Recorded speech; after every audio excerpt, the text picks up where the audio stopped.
Bonsoir à toutes et à tous, là je vais à l'Athénée Louis Jouvet pour voir un spectacle qui s'appelle Moscou Paradise, qui est une comédie musicale, j'en sais pas plus, et comme je sors du cinéma et que je suis un peu à la bourre, et ben j'ai pas du tout le temps de regarder, je vous redirai ça après du coup. À toutes. Donc c'est une comédie musicale d'après l'œuvre de Dimitri Shostakovich, appelée Moscou, quartier des cerises.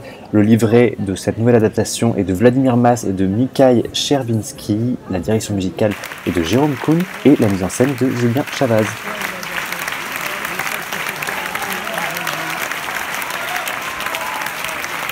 Quel étonnant spectacle.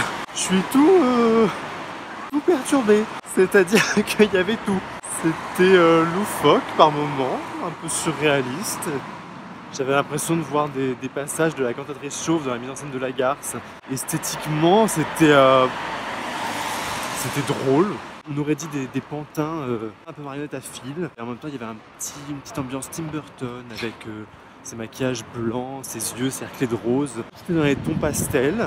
Je vous assure, c'est super dur d'en parler parce que tout me surprenait. Il y a une chose très poétique dans la mise en scène, c'est le personnage de l'employé municipal qui en fait ouvre et ferme le spectacle.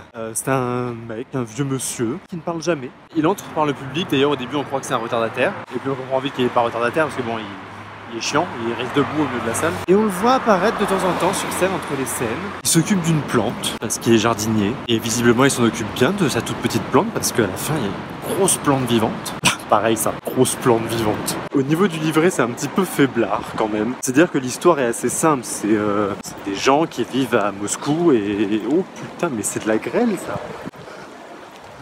C'est des gens qui vivent à Moscou et qui ont besoin d'être relogés, et dans un grand plan immobilier on leur propose des logements comme des HLM, et bon bah il y a petite corruption, il y a un mec un peu plus puissant qui obtient 2 appartements, qui en fait un pour lui.